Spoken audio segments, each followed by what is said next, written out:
ఓం గంగణపతే నమ ఐం సరస్వత్యే నమ శ్రీమాత్రే నమ క్రీం క్రీం మహాకాళికాయ నమ ఓం నమ శివాయ శివాయ గురువే నమ ఓం నమ భగవతే అరుణాచలేశ్వరాయ నమ శ్రీరామ జయ రామ జయ జయ రామ రామాయ నమో నమ ద్రాం దత్తాత్రేయాయ నమ క్లీం కృష్ణాయ గోవిందాయ గోపీజనవల్లభాయ శ్రీకృష్ణ పరబ్రహ్మణే పరంజ్యోతిషే నమో నమ క్రీం మహాకాళికాయ నమో నమ జయ గురు దత్తాత్రేయాయ నమ శ్రీం బగలాముఖి దేవ్యే నమో నమ. యూట్యూబ్ ప్రేక్షకులకందరికీ కూడా నమస్కారం అండి.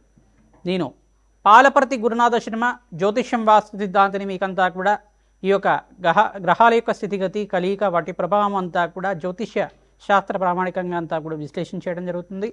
ఈ రోజున మనం చెప్పబోయే టాపిక్ ఏంటిదంటే ప్రధానంగా శనీశ్వరుడి యొక్క కారకత్వాలంతా కూడా విశ్లేషణ చేయడం జరుగుతుంది. ప్రధానంగా శనీశ్వరుడి యొక్క దోషాలంతా కూడా ఏ రకంగా ఉంటాయి మేషాది ద్వాదశ రాశుల వాళ్ళకి జన్మజాతకం ప్రకారంగా. ప్రధానంగా చూసుకుంటే శనీశ్వరుడు అంతా కూడా కర్మఫలదాతగా చెప్పడం జరుగుతుంది. శనీశ్వరుడు అంతా కూడా ఏలనాటి శని ప్రభావాన్ని ఇవ్వడం అనేది జరుగుతూ ఉంటుంది. ప్రధానంగా చూసుకుంటే ప్రతి ఒక్క జాతకుడికి అంతా కూడా జాతకరీత్యా కానీ గోచారరీత్యా శని సంచారం మేరకి ఏలనాటి శని ప్రభావం అనేది ఉంటుంది. అంటే ప్రధానంగా చూసుకుంటే ఏ స్థానంలో శని సంచారం అయినప్పుడు గోచారరీత్యా ఏ స్థానం అంటే తమ రాశి నుంచి వెనకాల రాశి దాన్ని లెక్కగా చేసుకోవాల్సి ఉంటుంది. మీ రాశి నుంచి ఉన్న వెనకాల రాశిని అంతా కూడా వ్యయస్థానం అంటారు.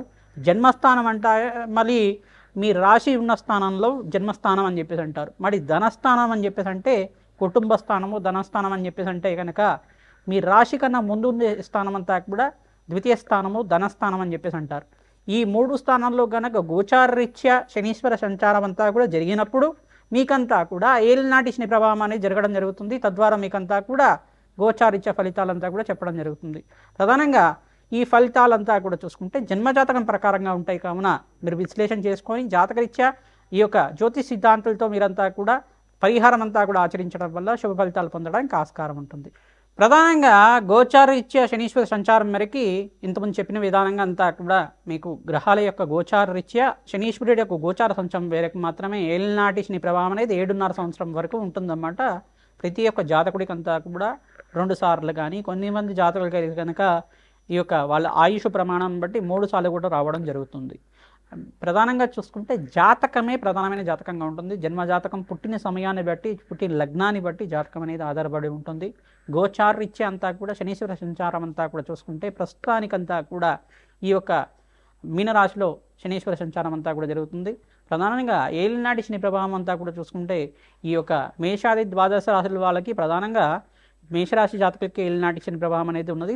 అంటే ప్రథమ దశలో ఉగాది నుంచి ప్రారంభమైంది.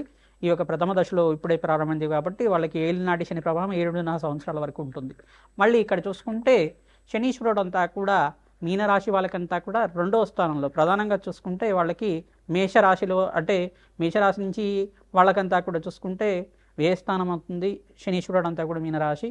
ఈ యొక్క ప్రథమ దశలో అంతా కూడా మేషరాశి వాళ్ళు ఉంటారు. మీనరాశి వాళ్ళు చూసుకుంటే జన్మస్థ శని దోషం అని చెప్పేసి అంటారు. దీన్నంతా కూడా 2వ దశలో మీనరాశి వాళ్ళు ఉంటారు. తద్వారా మీకంతా కూడా చూసుకుంటే ఏలినాటి శని ప్రభావం అంతా కూడా కొంచెం ప్రబలంగా ఉండడానికి ఆస్కారం ఉంటుంది. ఎటువంటి భయాలు అంతా కూడా పెట్టుకోవాల్సిన అవసరం లేదు. శనీశ్వరుడు అంతా కూడా ప్రశాంతమైన చిత్తంతో భగవంతుడు ఆరాధన చేసిన వాళ్ళకి, శ్రీరాముడి ఆరాధన చేసిన వారికి ప్రధానంగా శ్రీరామచంద్రస్వామి యొక్క నామస్మరణం మాత్రం చేతిని శ్రీరామ జయ రామ జయ జయ రామ రామ అనే నామాన్ని అంతా కూడా స్మరించడం మాత్రం చేతిని సకల గ్రహదోషాలు నివారణ అవుతాయి, పటాపంచలు అవుతాయి. ప్రధానంగా కోటి యజ్ఞాల ఫలితాలు ప్రధానంగా అగ్నిష్టోమ, వాజపన, శాంతపన, బ్రహ్మయజ్ఞాతి, శతశస్త్రాశ్వమేధ యాగాదులు కోటి యజ్ఞాల ఫలితం అంతా కూడా భగవంతుడి నామస్మరణ మాత్రం చేతనే వస్తూ ఉంటాయి. మీరు ప్రధానంగా చూసుకుంటే మనోవాంఛలంతా కూడా తీరాలి. ప్రధానంగా ధార్మికమైన జీవితం జీవిస్తూ ప్రతినిత్యం కూడా భగవంతుడు ఆరాధన చేస్తే శనీశ్వర దోషం అంతా కూడా ఎటువంటి ప్రభావం లేకుండా ఉంటుంది. ధార్మికమైన జీవితం జీవించాలి. ధర్మపదంగా జీవితాన్ని జీవించడానికి ప్రయత్నం చేయాలి.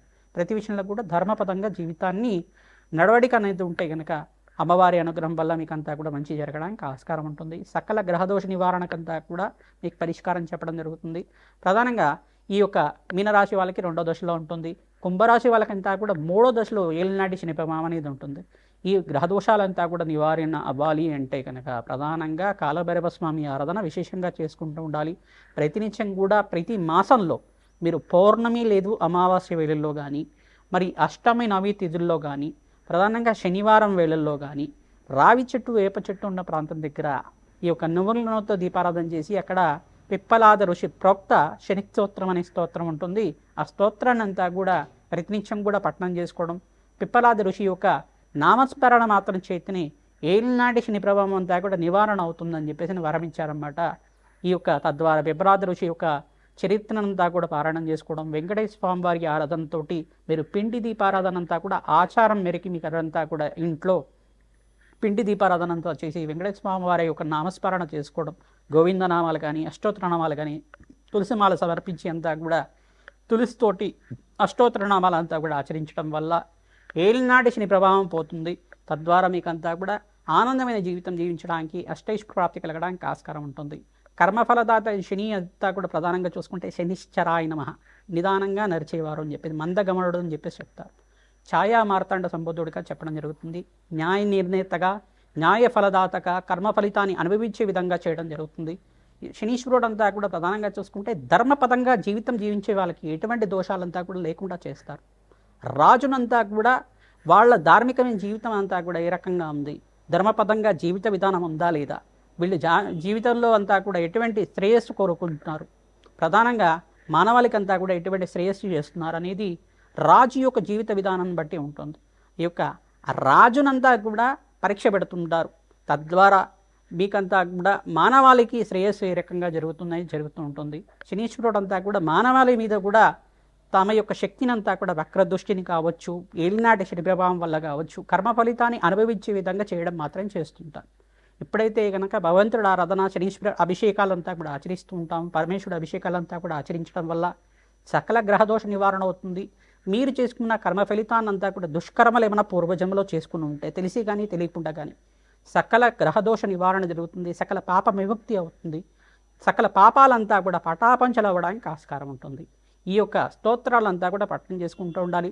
శనీశ్వర ఈ యొక్క కవచాన్ని ప్రతినిత్యం కూడా పారాయణం చేసుకోవడం, హనుమత్ కవచాన్ని పారాయణం చేసుకోవడం వల్ల, ప్రధానంగా సుందరాకాండ పారాయణం అంతా కూడా ప్రవచనంలాగా ప్రతినిత్యం కూడా వినడం వల్ల తద్వారా మీకంతా కూడా శనీశ్వర దోష నివారణ జరగడానికి ఆస్కారం ఉంటుంది. ప్రధానంగా బాలకాండని, రామాయణంలో బాలకాండనంతా కూడా వినడం వల్ల మీకు సకల గ్రహదోష నివారణ అవడానికి ఆస్కారం ఉంటుంది. సీతారాముల కళ్యాణ ఘట్టానంతా కూడా ప్రతినిత్యం కూడా పారాయణం చేసుకోవాలి. ప్రధానంగా సీతారాముల కళ్యాణం అంతా కూడా ఏ రకంగా జరిగిందని ప్రవచనంలాగా వింటూ ఉండడం వల్ల ఏలినాటి శని ప్రభావం అంతా కూడా నివారణ అవుతుంది, సంతాన అభివృద్ధి కలుగుతుంది, సత్సంతాన యోగం కలుగుతుంది, శీఘ్ర కళ్యాణ యోగం కలగడానికి ఆస్కారం ఉంటుంది, వంశాభివృద్ధి కలగడానికి ఆస్కారం ఉంటుంది, అష్టైశ్వర్య ప్రాప్తి కలగడానికి ఆస్కారం ఉంటుంది.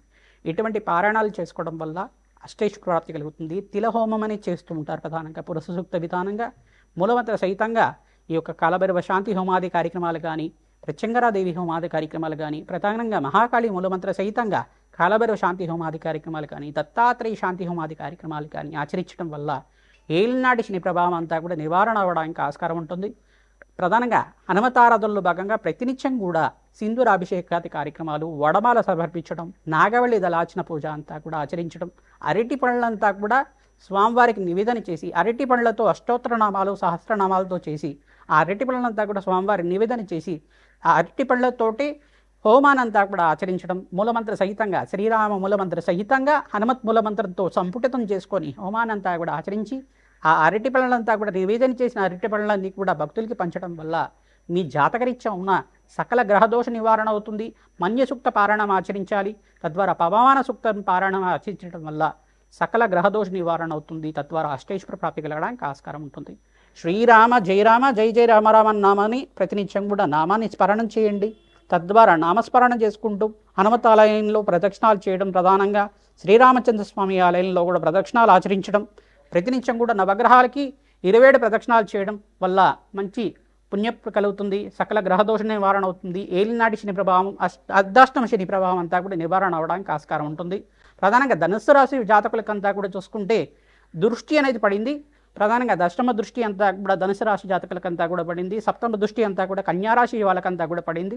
ఈ గ్రహదోషాల నివారణ అంతా కూడా కలగడానికి మీకు అంతా కూడా గ్రహదేవతల అనుగ్రహం కావాలి. ప్రధానంగా శనీశ్వరుడు అంతా కూడా మీకు అనుగ్రహించడానికి ప్రతినిత్యం కూడా శనీశ్వరుడికంతా కూడా ప్రీతికరంగా శనీశ్వరుడికి ఈ యొక్క తైలాభిషేకము, తిలదానం చేయించుకోవడం వల్ల శుభమైన ఫలితాలు పొందడానికి ఆస్కారం ఉంటుంది. తద్వారా మీకు కర్మ ఫలితాన్ని నుంచి బయటపడి అదృష్ట యోగం కలిసి రావడానికి శనీశ్వరుడు అనుగ్రహం ఆశీర్వాదం వల్ల మంచి ఫలితాలు పొందడానికి ఆస్కారం ఉంటుంది. సింహరాశి సింహలగ్న జాతకులు జాతకం తెలిసి ఉంటే కనుక జాతకాన్ని చూసుకోండి. లేదు రాశి తెలిసి ఉంటే కనుక రాశిని చూసుకోండి. ప్రధానంగా జాతకరీత్యా మీకు శనీశ్వరుడు ఇక్కడ సప్తమాధిపతి అయినవాడు కావున మీకు అంతా కూడా దోషకారిగా ఉంటే, పాపగ్రహంతో పాటు సంయోగంలో కానీ కలత్రం కానీ ఉంటే కనుక, కలిసి ఉంటే కనుక ఇక్కడ సప్తమాధిపతి అత్యంత యొక్కరంగా ఉండాలి. ఈ యొక్క శనీశ్వర సంచారం అంతా కూడా గోచారరీత్యా కొంచెం ఇక్కడ దృష్టి అనేది ఉంది కావున అష్టమ స్థానంలో అంతా కూడా సంచారం జరుగుతుంది కావున సింహరాశి జాతకులు అత్యంత అప్రమత్తంగా ఉండాలి. ఇక్కడ అదృష్టమైన యోగం ఏంటిదంటే ఏకాదశ స్థానంలో బృహస్పతి సంచారం అత్యంత యోగకరంగా ఉంది. మీకు అంతా కూడా ప్రధానంగా ఇక్కడ మీరు దత్తాత్రేయ ఆరాధన, హనుమత్ ఆరాధన విశేషంగా చేసుకోవడం వల్ల జాతకరీత్యా ఉన్న సకల గ్రహదోష నివారణ అవ్వడానికి ఆస్కారం ఉంటుంది. అష్టమ శని దోష నివారణ కోసం ప్రతినిత్యం కూడా శనీశ్వర ప్రీతికరంగా శనీశ్వరుడికి తైలాభిషేకం ఆచరించడం, ప్రధానంగా పులిహోర నివేదన చేసి భక్తులకు పంచడం వల్ల హనుమత్ దేవాలయంలో విశేషమైన పుణ్య ఫలితాలు పొందడానికి ఆస్కారం ఉంటుంది. వడమాలను సమర్పించడం వల్ల జాతకరీత్యం ఉన్న సకల గ్రహదోష నివారణ అవ్వడానికి ఆస్కారం ఉంటుంది. ప్రధానంగా ఈ యొక్క పానకం, బెల్లం పానకంలో మిరియాలు కొద్దిగా వేసి ఆ పానకాన్ని అంతా కూడా నివేదన చేసి హనుమత్ దేవాలయంలో కానీ, లక్ష్మీ నరసింహస్వామి దేవాలయంలో కానీ ఆ పానకాన్ని అంతా కూడా భక్తులకు పంచడం వల్ల జాతకరీత్యం ఉన్న సకల గ్రహదోష నివారణ అవ్వడానికి ఆస్కారం ఉంటుంది. సులభమైన పరిష్కారం ఏంటిదంటే ప్రతినిత్యం కూడా దధ్యాన పైతమానసైనమ అమ్మవారి దేవాలయంలో కానీ, ఈ యొక్క హనుమత్ దేవాలయంలో కానీ, శ్రీరామచంద్రస్వామి దేవాలయంలో కానీ, ప్రధానంగా చూసుకుంటే పరమేశ్వరుడు దేవాలయంలో కానీ ప్రధానంగా దేవతకి ప్రీతికరంగా దధ్యాన ప్రీతమానసైనమ దద్దోజనాన్ని నివేదన చేసి భక్తులకంతా కూడా పంచడం వల్ల సకల గ్రహదోష నివారణ అవుతుంది. ప్రత్యేకంగా శనీశ్వర గ్రహదోష నివారణ అవడానికి ఆస్కారం ఉంటుంది. ప్రధానంగా చూసుకుంటే గోమాత సేవ చేసుకున్న వాళ్ళకి విశేషంగా ప్రతినిత్యం కూడా ఆచరించాలి. ప్రధానంగా చూసుకుంటే 58 రోజుల దాకా ప్రతినిత్యం కూడా ఎవరైతే కనుక ప్రతినిత్యం కూడా గోమాత సేవ చేస్తూ ఉంటారో సకల గ్రహదోష నివారణకు ఆస్కారం ఉంటుంది. పంచగావ స్వరూపంగా, కామధేను స్వరూపంగా గోమాత ఉంటుంది.